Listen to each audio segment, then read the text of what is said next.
Every year in the NFL, it's a new team. As far as goals go, we have one. Putting a f***ing ring on our finger. Welcome to the Buccaneers Observer Podcast. This is Ralph Phillips. I'm Molly Bay. It's the 16th of March, 2023. You say November? No, I had to do the months. So 3/16, so I was like January, February, You have March. a hard time with the M months, keeping them straight. I have a hard time with everything, apparently. But what I don't have a hard time with is we re-signed Lavonte David. Yay! Oh, my gosh. Ralph was like sweating that for like 3 days. It's the biggest free agency sweating I've had since Derek Brooks, I think. Wow. Yeah. I mean, we could not lose Lavonte David. That's how I felt, man. He was by far the best defensive player on our team last year. And you might say the best player on our team last year because everybody just sucked. But Lavonte David did pretty well. And besides that, it's just the whole attitude of you want to keep guys around that have been around, you know, for the fan base, just to give let the football world know, hey, this is a place that we appreciate the players. Yeah. You know, we don't have that in Tampa. You know, like I said, we got rid of 3 Hall of Famers unceremoniously. You know, Warren Sapp. Yeah. Warren Sapp, gone to the Raiders. John Lynch, gone to the Broncos. Derek Brooks, just outright cut. You know, and he just didn't go anywhere because he decided, well, I'm not going to play anymore. Which was, I was kind of worried that might be the issue with Lavonte, but he decided he wants to play more, and we got him for another year. I know, a year. I was sweating it because the Bills apparently were in the running for him, and they were clearing all kinds of cap space. People were restructuring, so I thought for sure he was gone. It's good to have the Buccaneers give the impression anyhow. I think it was more of nobody really wanted David. You know, all the other linebackers were getting snatched up, and I was sweating. Really? You asked Molly. I was refreshing constantly. I'm just waiting for the shoe to drop. Yeah. For the last few days. I didn't know there wasn't really going to be a market for him. I thought he was like a top free agent as far as linebackers go. I did too. I thought he'd get snatched up pretty quick, but apparently not. So I'm happy about that. And, you know, just that we got him back. Personally, I'm happy because I really, really, really like Lavonte David just as a team guy. You know, he's not a vocal player. Yeah, he's not a media-friendly player. I mean, he's not, you know, a jerk to the media, but he's just not, he doesn't get in front of the cameras and, you know, make a name for himself. And that's a huge part of the reason why he's just not looked upon as one of the greats, because you've got to be media friendly. Well, and I think he came into the league with Luke Kuechly. Right, yeah. And Kuechly got all the, I mean, he's very polished. Yes. Kuechly was kind of more of a quiet leader, I thought, but compared to David, he was, yeah, you know, a great public speaker and always in front of the cameras. So. Well, and I think the team, the organization, the Carolina Panthers, put him out there as kind of the face of the team, even though he wasn't the most vocal person. I think the team kind of forced him into that position, whereas the Bucs have Lavonte was always in Gerald McCoy's shadow. Right. As long as which I think he was perfectly happy to do. Yeah. And then McCoy left, and then we had so many others on the defense that were more vocal or more willing to be the face of the front. So we just never made him the face. Exactly. Carolina did. I've always felt that Lavonte David was better than Luke Kuechly, even if you just go by the stats alone. Lavonte David had better stats, but he was just a better football player, if you ask me. But he never had that leadership, that outstanding media presence where, you know, he was able to get in front of the camera and have those sound bites put everywhere. He's just not been that guy. But he's a huge team guy. If you go back and you watch after we won the Super Bowl, all the players came up to Lavonte David and they were saying things like, "We did this for you. This is your win," because his father had died right around week 12 when we had played Kansas City before. I don't think he died week 12. He got sick. He was like real sick. He battled cancer. So I think it was during the I don't think he died till after the season or right before the Super Bowl, maybe. Well, it was a while ago, so those details get hazy. Yeah, and it was the only time in Lavonte David's career where I said there's something wrong with Lavonte. He's not playing well. Mm-hmm. And he wasn't. His mind just wasn't there. And then we found out after the season that his father had died, and we were like, oh, well, that explains it. But the whole team rallied around Lavonte David. Mm-hmm. And you saw that if you go back and watch afterwards of the game, everybody was coming up to Lavonte David and saying, "This was for you. We did this for you." So the players love him. Mm-hmm. And I was worried. He was a Schiano guy. He was brought in during the Schiano years, Mark Dominique, and then he was kind of, with all that hullabaloo that went on, David was never really given the kudos he deserved, and he never has been. But he's an outstanding player. And I hate to say that, he's a naturally good at football because it kind of takes away the hard work and effort and everything. But he does seem to have an instinct for football. Yeah. He's just a football player. He's the best tackler on our team. No doubt about that. Winfield's right there behind him, but David is head and shoulders above Winfield. Well, he's more practiced. He's been in the league for 10 years. Yeah. Well, even when he came in, Lavonte David was a sure tackler. That's the thing. You have never seen, in all the years we've watched Lavonte David play, you've never seen Lavonte David get run over. Mm-hmm. That's true. Yeah, I mean, that guy tackles. So, I was very happy to have him back. And actually, I'm going to put together a video. That's what I was going to do today. But, man, we have had such the hardest time getting to be able to do a podcast, because, we don't have babysitters and stuff like that. So we always depend on the baby going to sleep. Nap times. We got little baby monitor here. We're watching her. So when it goes off periodically. So when you see me reach over, I'm turning it back on. So every time we've tried to do this, something's popped up. So today we were like, all right, let's get prepared. And as soon as she goes down, boom, we're going to do a podcast. So the morning nap is like her longest nap. So we were like, we got to get this done. Yes. ASAP. And yesterday I was like, I figured something was going to happen with Lavonte David yesterday. So I said, let's wait till after 4, when all the yesterday was the start of the new season, right? Yeah. At 4 o'clock. At 4 o'clock. So that's when everything could get done. And it dropped yesterday, and we tried to do a podcast, but the baby just wasn't having it. So she's getting to that point now where she doesn't nap as long. A lot of times she'll go down for 10 minutes and then wake up screaming. Anyhow, so we got this done. We're talking about this podcast. A lot of stuff has happened, but the big thing, bigger than anything else, was the re-signing of Lavonte David. For one, he was the best player on our defense, if not on the whole team last year, and wanted him back just for that, because he's just an outstanding football player. 2, it gives the fan base confidence that we care about our players. And it gives the players, not just on our football team, but around the league. It's a big thing with these guys. They want to feel like the team cares about them. Yeah. And it gives us some continuity. I mean, we're losing a lot of people. Yeah. We've started hemorrhaging people in the last couple of years after the Super Bowl win. And this year it's worse because of the cap situation.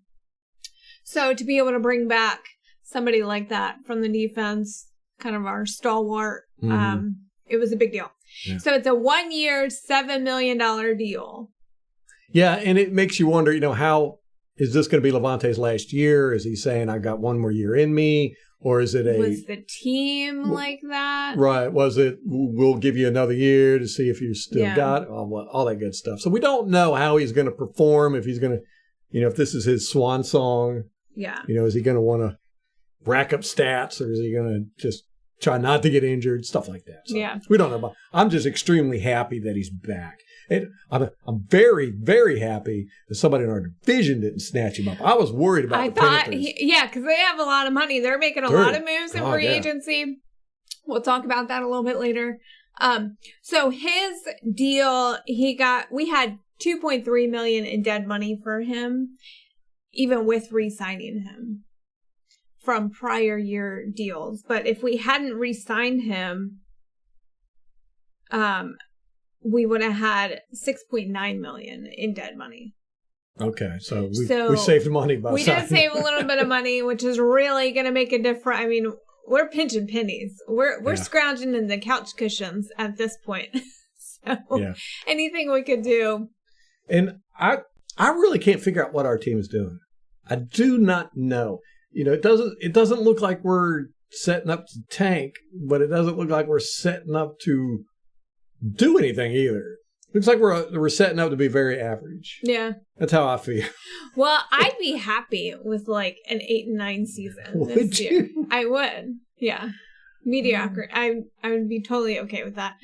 I don't know. We've gotten so spoiled in the last few years. Yeah, that's true. With Tom Brady, winning a Super Bowl. So it's in reality, it's a very hard thing to sustain. Like the Patriots dynasty was not the norm. No. I mean, you look at all these Super Bowl teams. I'll look at in the last 5 years.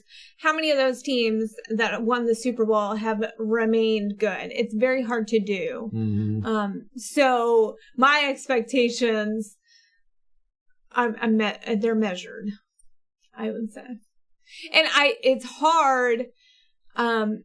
We've gotten spoiled with Tom Brady. He's a huge lure for players to come here at a discount. Those days are over. And so we're kind of returning back to overpaying for free agents. We're not in a position to do that this year. Right. So I think that's why you're seeing not very many moves in free agency. Although the consensus among Bucs fans is we're making a splash in free agency and we're doing pretty well considering. Excuse me. I don't know. The way I look at it, the guys we've lost and are probably going to lose, Donovan Smith being the big one, Nacho. Went to the Giants. Nacho's going to the Giants. He got paid, I think. Let me see. I got his money here. Yeah, he got like 13 over 3 years or something like that. Yeah, 12 over 3 years. Okay. We're let me see who we've lost. Tom Brady, of course, that's a big one. Akeem Hicks is probably going to be gone. Bye. Julio Jones is probably going to be gone. William Golston's probably going to be gone. That one sucks. Yeah. I wish we could bring him back. With all of these guys, they're all about average. You know, Golston, love the guy, but he's not elite. You know, he's a little bit above average. He's been a great rotational player he's been here 10 years. Right. The same like the time as Lavonte. Same with Nacho. Nacho's like, he's average. You know, so our team's not getting any better cutting these people. And to me, it seems like the people we're bringing in, like we just signed Chase Edmonds, the running back from Denver. Yeah, he's average. You know, so it's, you know, to me, it just seems like we're just kind of getting by. I don't know. We'll see. It's kind of like with our offense coordinator. You know, we picked up some guy. We didn't get a winner. We didn't get a well-known commodity. We got somebody who nobody knows anything about. We don't know what he's going to do. We don't know how he's going to perform. His claim to fame is Geno Smith last year. Right. Which I'm fine with. Yeah, I mean, you know, it's fun to take risks. You got to ride your successes. Like that, for his career, I think is a success. And so jump on it, dude. Yes. But we couldn't get any big names. You know, like we tried with Todd Monken and we tried with some other guys, and they didn't want to come here.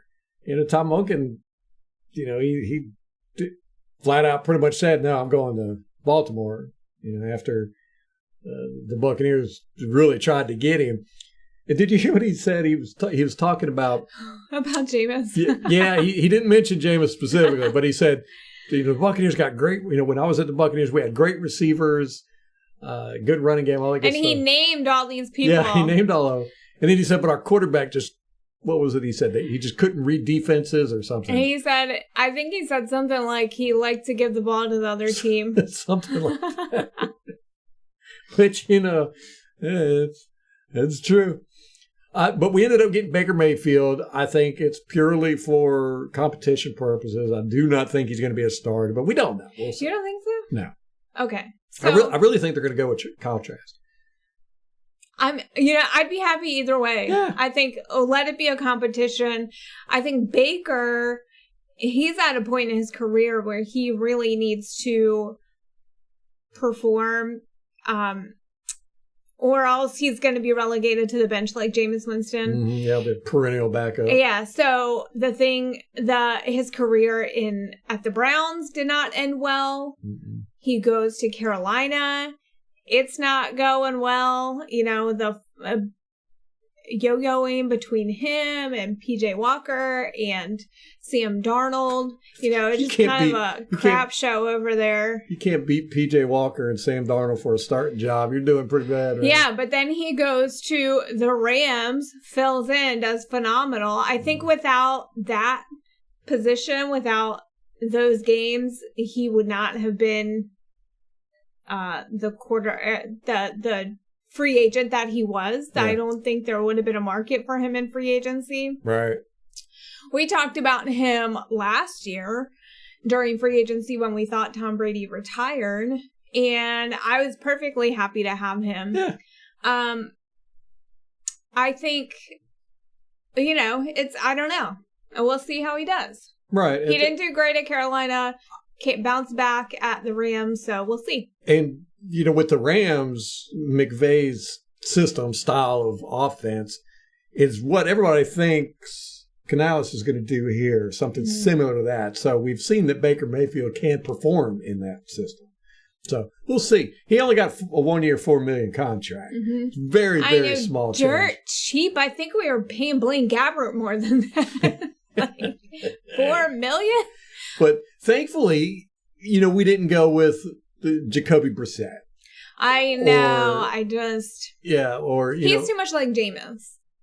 Yeah, just not good quarterbacks. Or Sam Darnold or Teddy Bridgewater. You know what you're getting with these guys. Yeah. And it's not good. With Baker Mayfield, he's dynamic. He could pull off some stuff. So, but apparently he does like to give the ball away to the other team. Like interceptions are an issue with him. Yeah, great. So we'll see. I mean, he doesn't have the job, so. Well, from what I gather from Dan Canales, everything he said, we are going to be a more run-focused team, and our quarterbacks are going to be doing quick, short throws. Okay. He keeps reinforcing this is a quarterback-friendly system.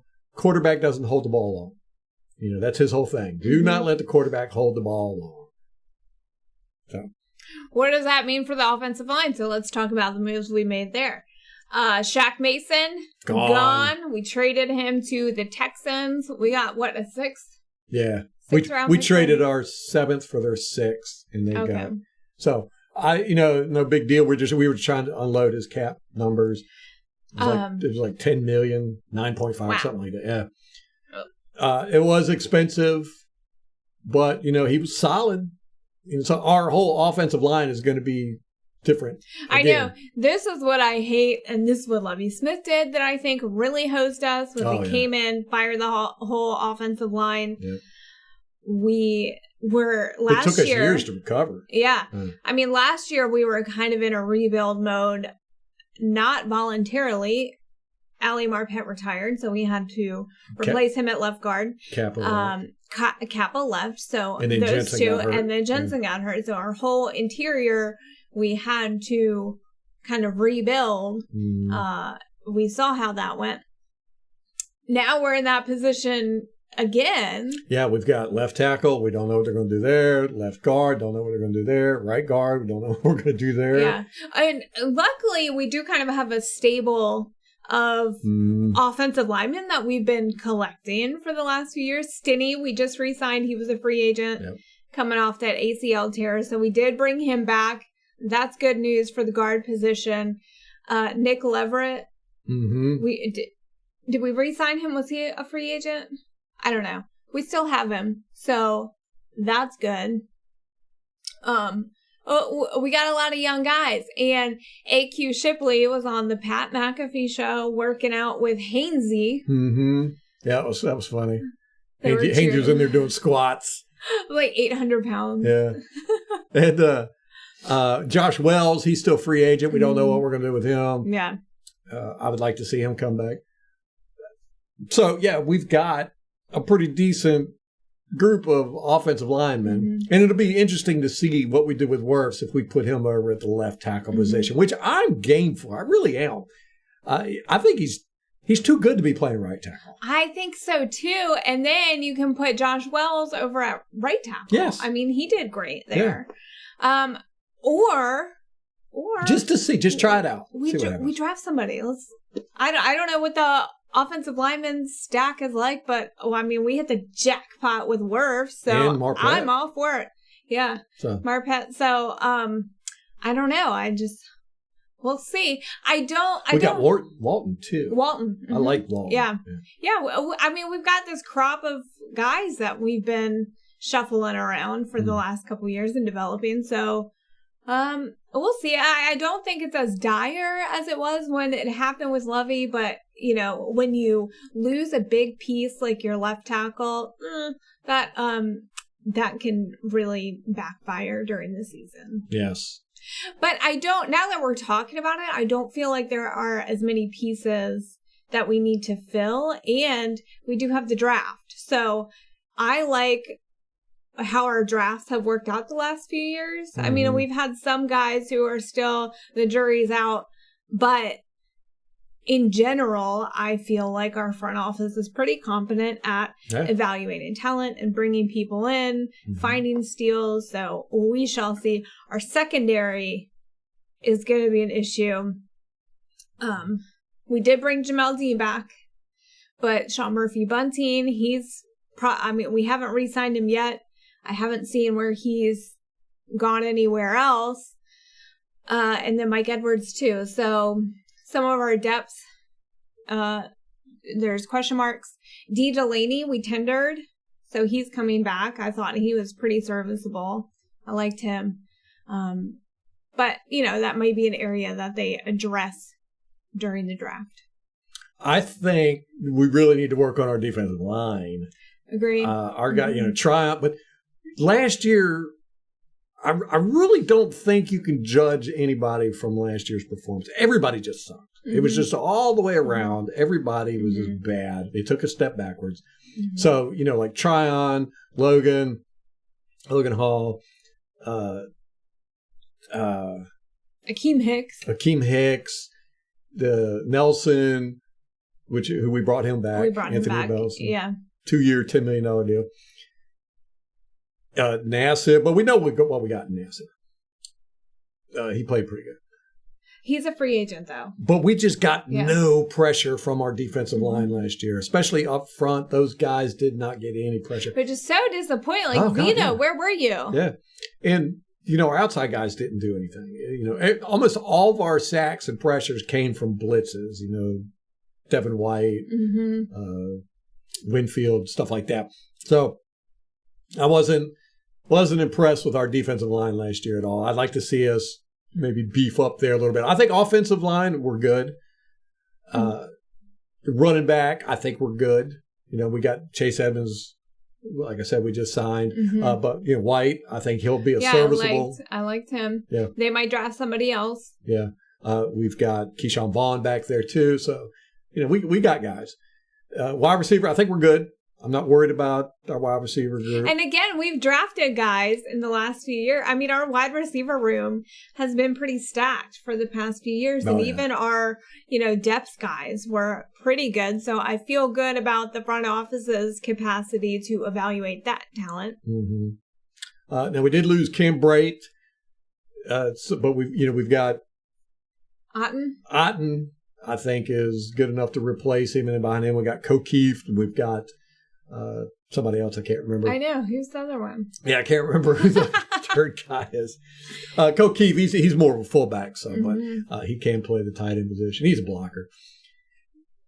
So, we might think about somebody in free agency, get a veteran in there.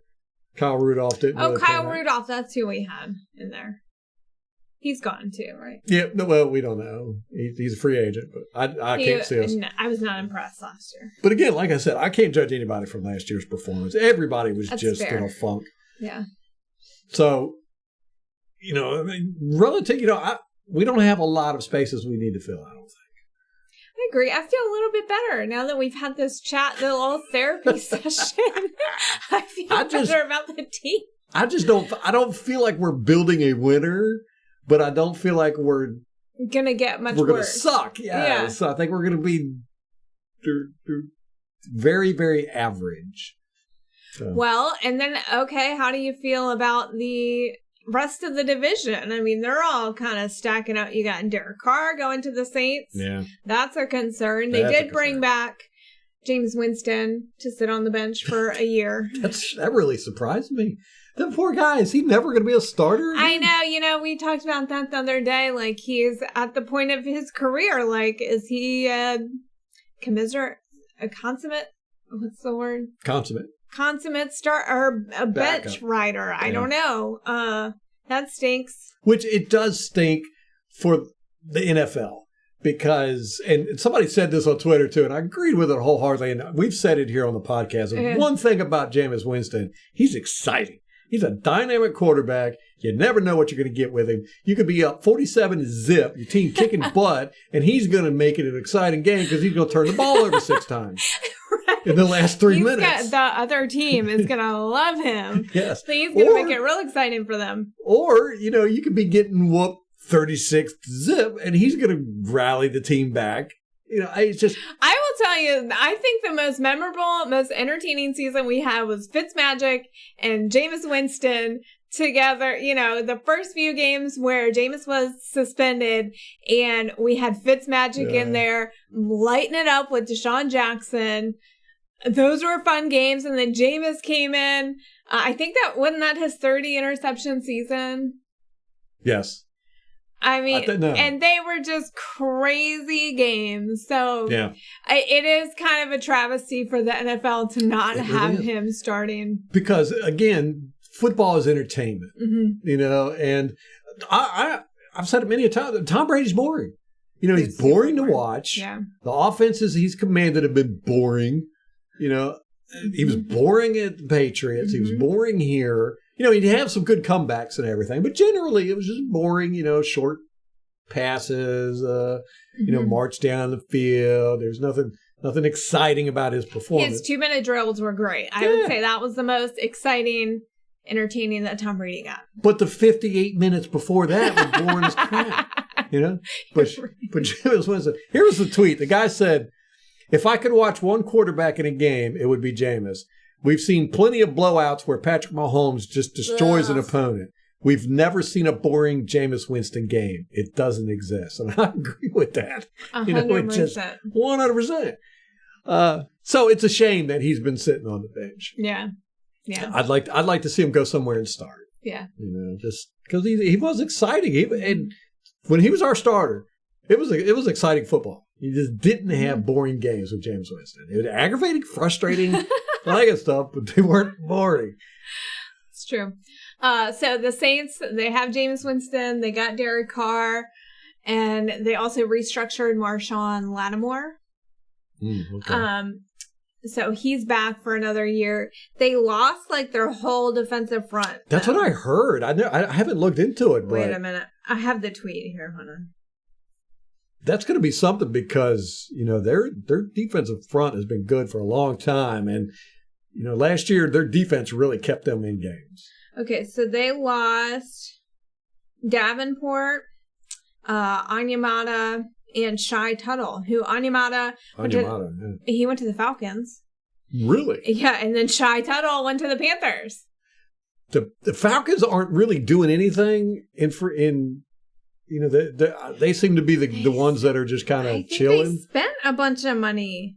Maybe that was Carolina. Oh, Carolina spent $230 million in the first few days of free agency. Good. So they were spending their money. Yeah, they're going crazy over there. Yeah, but Atlanta did bring in Taylor Heineke. Oh, that's right. That's from the Commies. Yes, which I was surprised. I was like, that the Commies would give up Taylor Heineke. That's just apparently there was a disagreement between Heineke and the coach Rivera. Yes, what quarterback he got pulled. What quarterback did they bring in? They got somebody, right? Oh, gosh. We were just talking about. Man. Yeah, I mean Heineke was a good football player. Yeah. I do not understand why.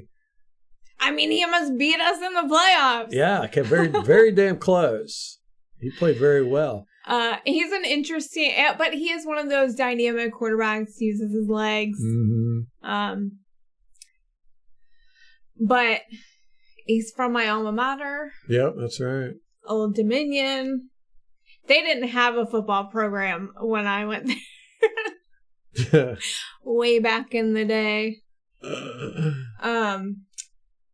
So yeah, he's gone to Atlanta. That they don't have a quarterback. They got rid of Mariota. Yep. And then who was that other guy that came in during the season?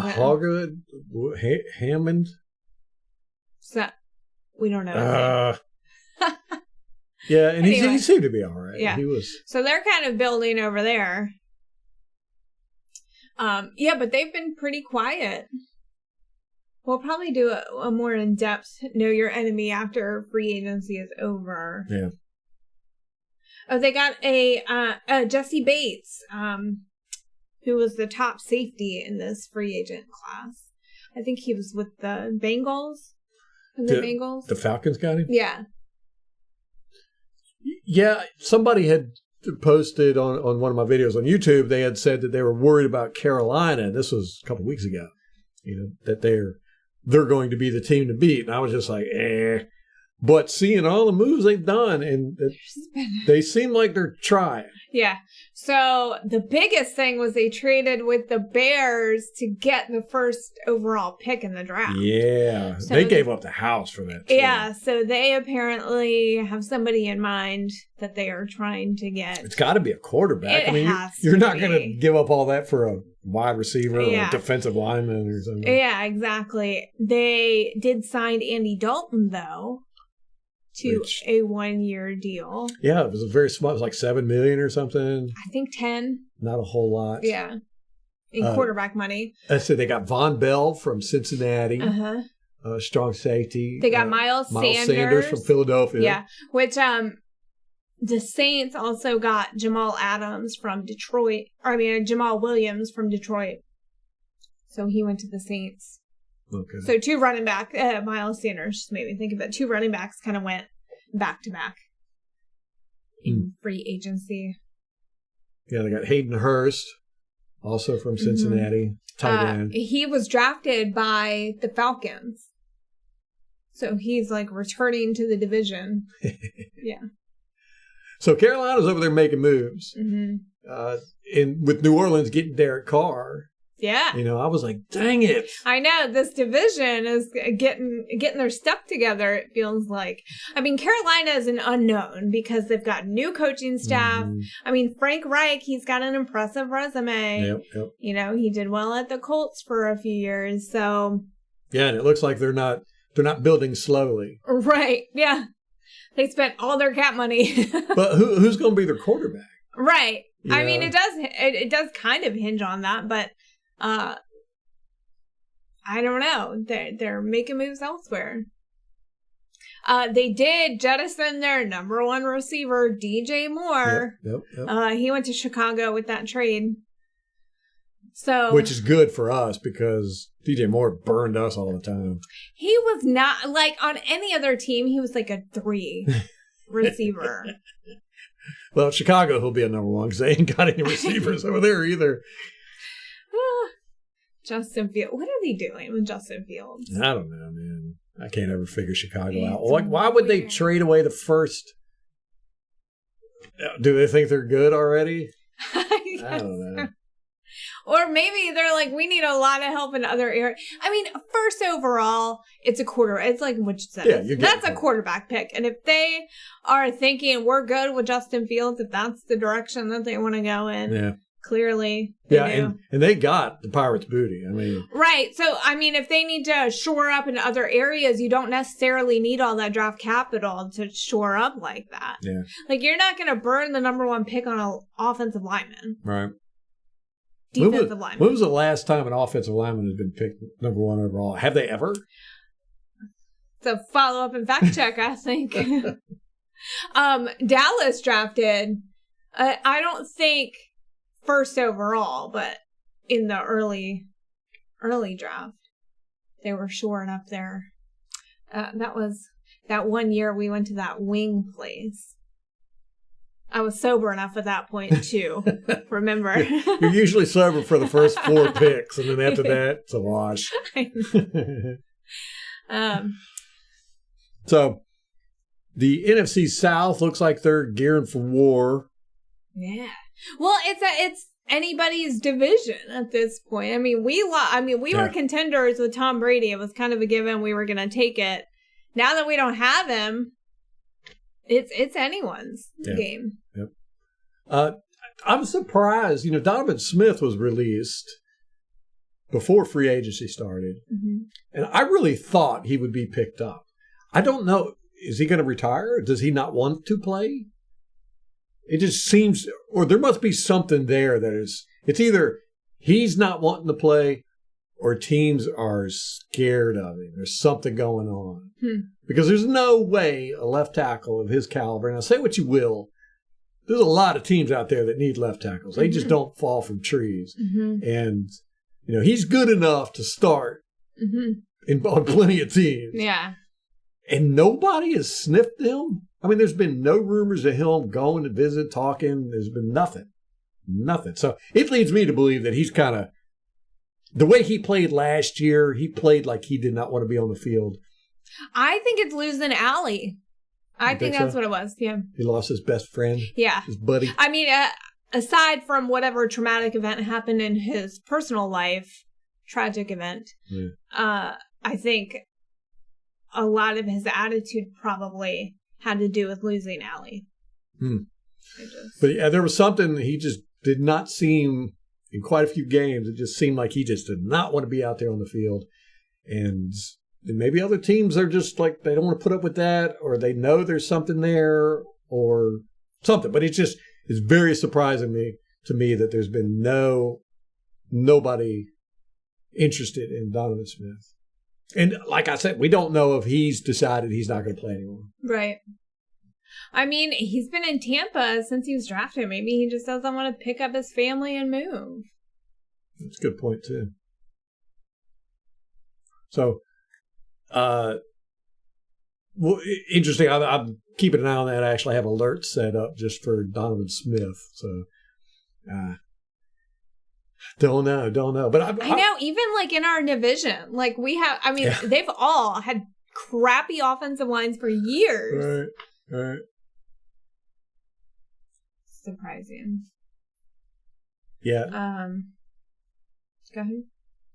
So, you know, interesting things around the rest of the league. You mentioned Jameis Winston re-signed with the Saints. His car is back up. Matt Gay, remember our old kicker?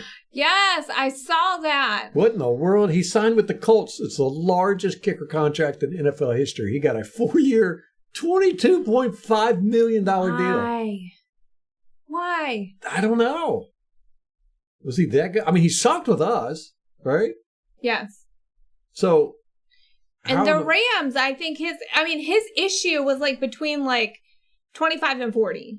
Where right? You really want him to be accurate. Yeah, like as extra points. And I mean, he had issue. I don't understand. Especially at that position where kickers are so replaceable in the NFL.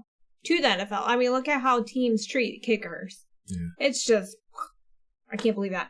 I have a slight correction. It was the Falcons spent $230 million Who in the first few days of free agency. Who did they spend $230 I don't know. million? It was not Carolina. I thought it was Carolina. I did too.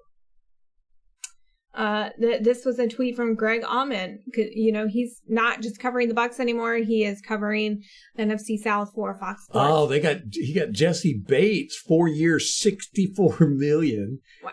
Caleb McGarry, they re-signed him to tackle, 3 years, $34.5 million. Caden Ellis, outside linebacker from the Saints, they got 3 years, $21.5 million. Yeah, they're throwing money at people. Tyler Heineke, 2 years, $14 million. That's not too bad for a quarterback. Yeah. They re-signed their fullback, Keith Smith, for $2.3 million on a 1-year deal. So they spent a lot of money the first few days. Yeah, didn't get a whole lot for it. I know. So this is what Greg Auman said. He said, NFC South making quite a splash. In the past week, Carolina trades for number 1 pick. Saints introduced Derek Carr as quarterback, and now Falcons commit to $230 million in new deals on first day of free agency. So there you go. There we have it. Let's see who else. Sam Darnold went to the 49ers. That one I don't understand at all. I don't know why anyone would pick him up. Right. I mean, I don't get it. Well, you know, the 49ers system, their offense, basically you can plug any quarterback in over there, they're going to do okay. Yeah. Again, it's like Dan Canales is trying to do a very quarterback-friendly offense. Yeah. But Sam Darnold, he's just not a very good quarterback. You know, he's going to be a perennial backup. You know, I don't get it. If he's lucky. Yeah. And Jimmy Garoppolo, he goes to the Raiders. Again, oh, he did? Yeah, I don't understand. He's another one of those quarterbacks that I just don't understand what people see in him. It's just kind of like with Sam Darnold. To me, Sam Darnold is obviously not a good quarterback. Jimmy Garoppolo, at least, is a decent pocket passer. He's not a good quarterback. And he's not a good decision maker. No, he's a horrible decision maker. It's like, I feel like he's maybe good on like the sidelines with the playbook, and then you get him in there and he just deer in the headlights. Yes. I think he's one of those. You know, he probably practices well. He looks like a quarterback. He's got all the great form, good pocket passer. I think he practices well. Mm-hmm. You know, but then when you get him out there and he gets punched in the face, everything goes out the window. So, you know, the Raiders, I think they're a mess. So we'll see. We'll see with the Raiders. The Panthers, I don't get what they're doing over there, because I mean they only had 4 draft picks coming into 2023 because they gave up the house for Sam Darnold, Baker Mayfield, and Matt Corral. Remember? I mean they've given up a lot of draft picks for quarterbacks, and they were going into 2023 with only 4 draft picks available until they traded away McCaffrey, and they got some draft picks from San Francisco. And, you know, now they've given away a bunch of draft picks for first-round spot. It seems to me like they're kind of like chickens with their heads cut off over there. They're trying to do stuff, but we'll see how it works. Well, it's a new regime, so they're rebuilding. And Tepper seems to, you know, he's too big into the numbers, if you ask me. You know, he's a typical finance guy, you know. We'll get this quarterback that's got these numbers and put this wide receiver that's got these numbers and all the good stuff. So, don't know about the Panthers. Don't know. But I think they're a wild card, and they were a wild card at the end of last year. Where they just kind of came out of nowhere. They were threatening us for the division. Yeah. So. But didn't everybody in the division ended up tied except for us? We were 1 game ahead of everybody. Isn't that how it kind of worked out? What a weird. They're actually trying to put in a rule to change that to where, because we won the division, we got to move up the ladder. We were 4th place instead of where we should have been at the bottom going into the playoffs. Oh. So they're trying to change that. They got some interesting rules that they're trying to propose. One is allowing 0 as a jersey number.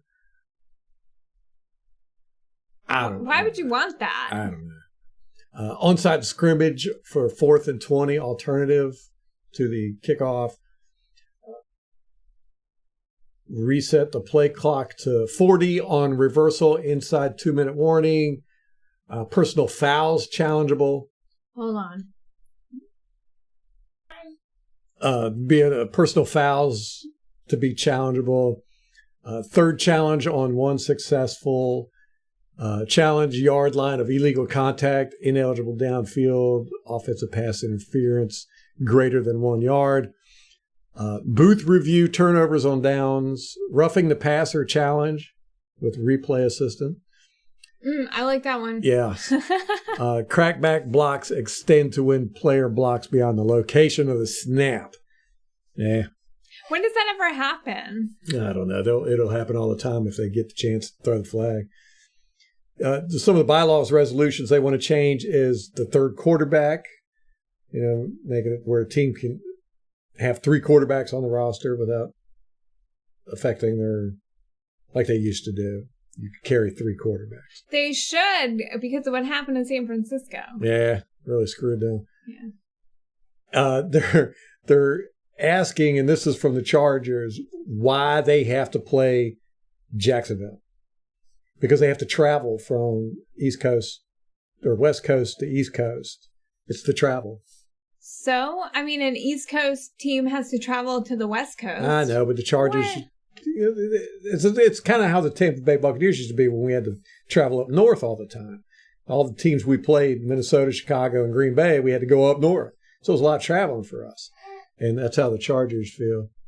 And then the last bylaw resolution they're thinking about changing is, so I understand why the Chargers would not want to travel all the way to Jacksonville. I mean, it's about the farthest you could travel, maybe Seattle to Miami.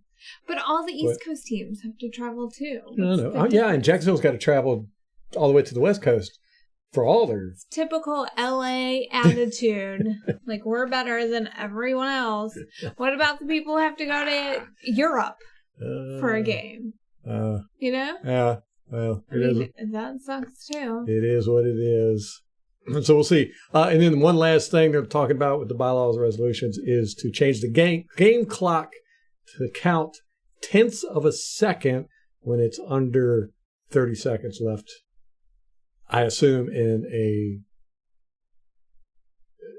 I don't know what they're talking about there. If they're talking about during the game or with 30 seconds left on the play clock. That's the game clock. 30 seconds left in the game clock. So it would be like the end of the game. Or each end of the quarter. I don't know. End of the game. What benefit would that have? I don't know, just so you could get the extra tenth of a second. I mean, it's still there, guys. Even if you don't see it. It's still there. Yeah. So that's all the stuff they're going to talk about in The only one I'm fine with is the roughing the passer challenge, because that one's so ticky-tacky. And personal fouls. Mm-hmm. Personal fouls, I got that up there too. Personal fouls, challengeable. But, the refs ain't going to like that. They do not like to be questioned. Yeah. And we saw how it went with the pass interference. Mm-hmm. So I doubt this will pass or be sustained in the long term. Yeah.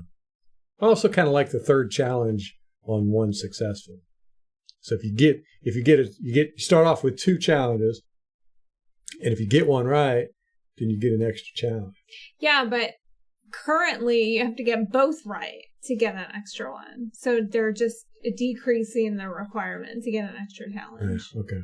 Well, it's a 50% pass rate versus 100%. So I don't know. I don't love that one. Unless it benefits us. Okay. Let me see. Lamar Jackson. He was franchise tagged by the Ravens. Now he's wanting a big deal. He tweeted out, he said, $133 million, 3 years, fully guaranteed. I know. That was so... Did they offer him that and he turned it down? Or is that what he wants? Right. I don't know which one. But I mean, 3 years fully guaranteed, that's $44 million a year. It seems like that's kind of the going rate now for a starting quarterback. Well, for a guy who's never made it to the AFC Championship game. Well, Matt Ryan got it. Well, he made it to the Super Bowl once. Well, speaking of which, Matt Ryan was released by the Colts. Yeah.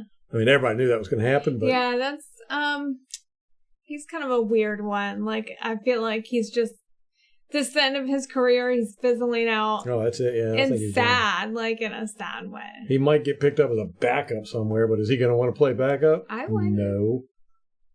I mean, he started for over a decade. Yeah, long time, man. A long time. So we got free agents left to sign.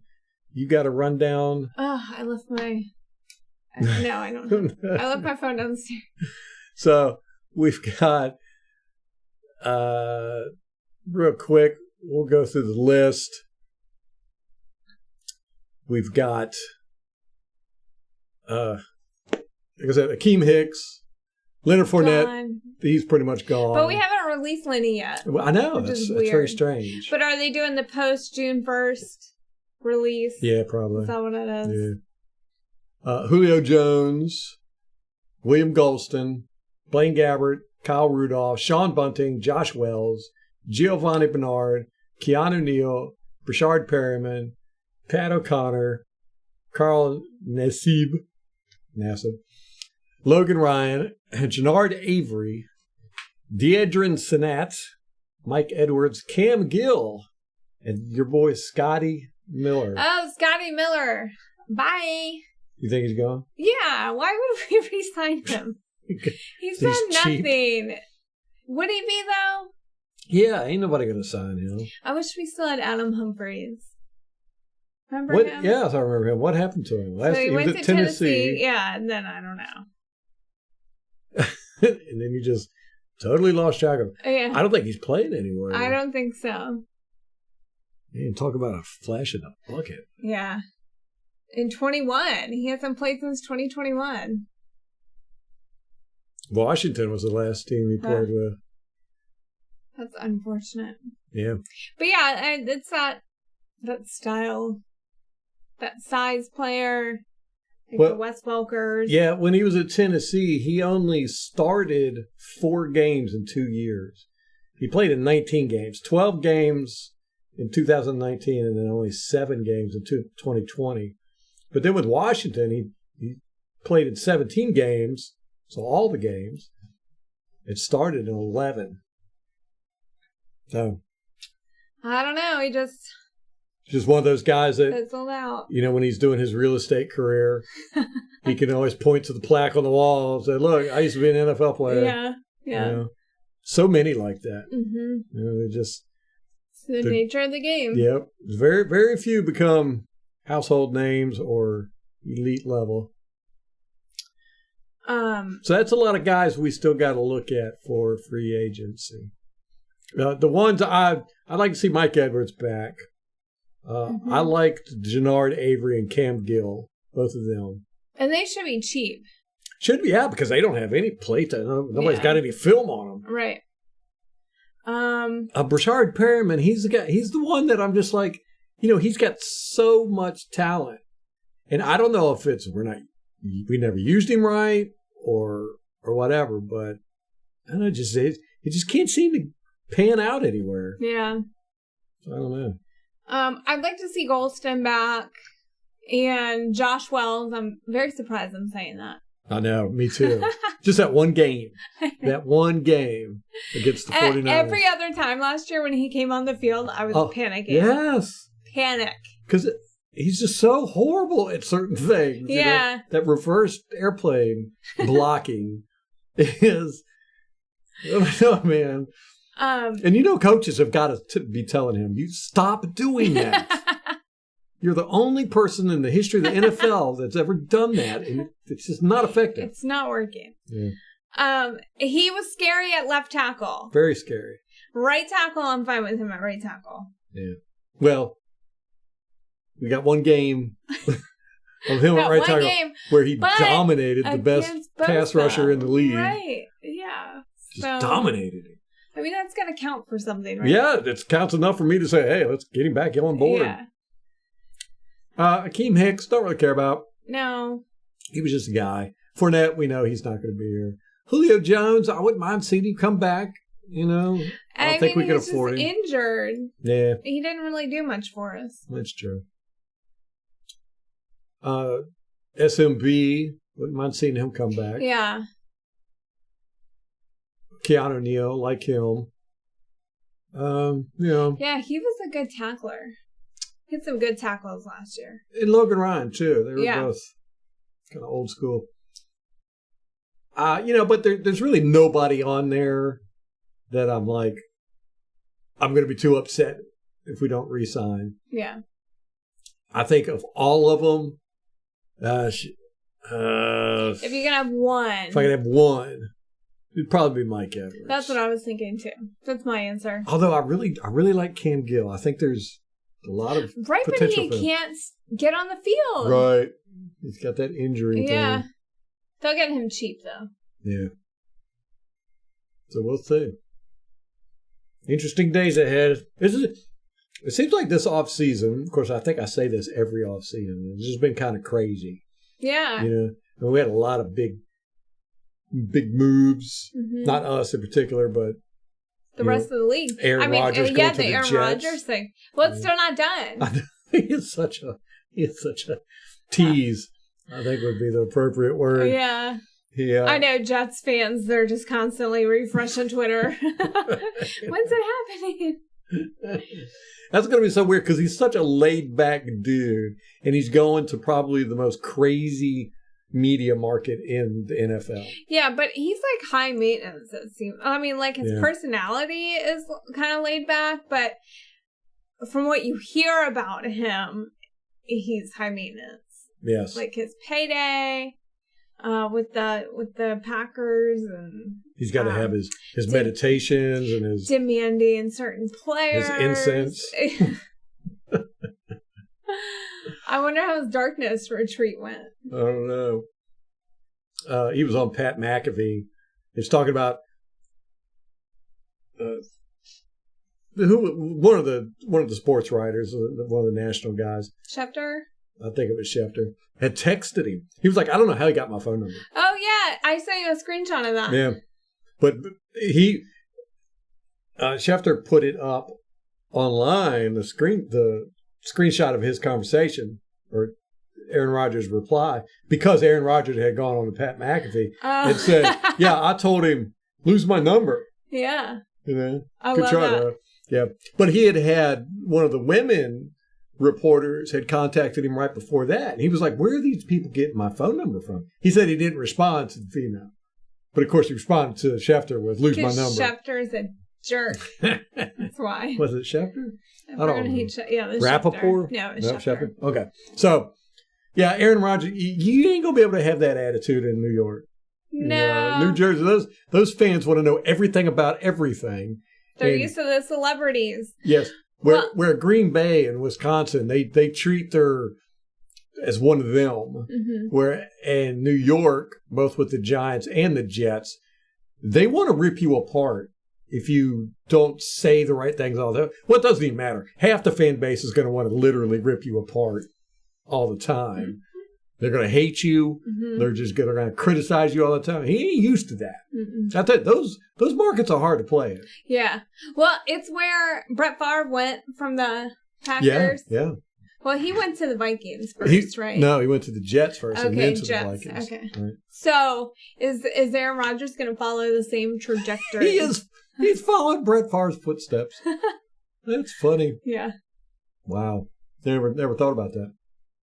Literally following his footsteps. Yeah. He followed him. He was back up to Brett Favre for years, and then became the starting quarterback of the Green Bay Packers. Won one Super Bowl, same thing as Brett Favre, and then gonna go to the Jets. Although Aaron Rodgers didn't retire, and then come out of retirement to go to the Jets, right? And then retire again, and then come out of retirement to go to the Vikings. Do you think there's any truth to rumblings that Tom Brady may retire again? Oh, I don't know. I mean, I don't think so. I think he's got plenty left in the tank. Last year I think it was a fluke year for everybody. I think that he could play again, and if it gets under his skin. You know, I mean, he's been doing this for longer than most the fan base has been alive. Yeah. 25 years if you count college and high school. He's been doing this for like 40 years. Yeah, he was in college in the 90s. Yes. So, this will be the first time in 40 years that he hasn't suited up for football. I'm sure it's going to be kind of rough on him. So we'll see if he gets the itch. And if he says he's going to come back, there's plenty of teams that'll dump. Give the house for him. The Panthers. God, I'd be furious. Probably not the Bucks. No. We'd cut everybody on the team. Everybody on defense just to get Tom Brady back. I would, wouldn't you? I don't know. Yeah. Don't know. There's a lot of players. Lavonte David, Shaq Barrett, Vita Vea, Winfield, Wirfs, Jensen, Mike Evans. I mean, those guys are elite, and they're one of a kind. But you always have a chance with Tom Brady. This is true. To make the Super Bowl. This is true. I couldn't give up those guys. There's no way. Maybe 3 of them, but not all of them. So, is that about wrapped it up? Yeah, I think so. Okay. I've got to say, the few podcasts we've done in the past few months, I've had on there that I want to talk about on YouTube, for all those on YouTube, that, I follow anybody, every month I go and I look for new YouTube channels, people who are covering the Bucs. And, over the years, I've watched all these YouTube channels grow up. I mean, we've had ours for, 6 years now? Mm-hmm. 5 years, something like that. And in that time, we've definitely seen more people jump on board with both podcast and video content. But over the past year, I've noticed bot channels. And there's about 8 of them now for the Buccaneers, where they're obvious. They're just pumping out content for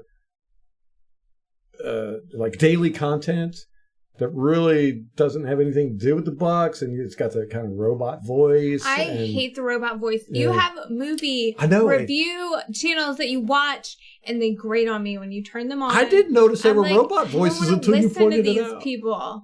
Yeah. I can't stand it. I didn't notice that with I thought they were like legitimate voices. And then when you pointed it out, I started noticing. I was like, oh, yeah. They're very good for what they are, but they're just a little bit off. It's like AI. Like when you see like a deep fake or something, it's just a little bit off. Like it looks almost real, but you just know there's something. I don't know if it's the eyes. It's like video games. They make really realistic video games, but the eyes are always wrong. Yeah.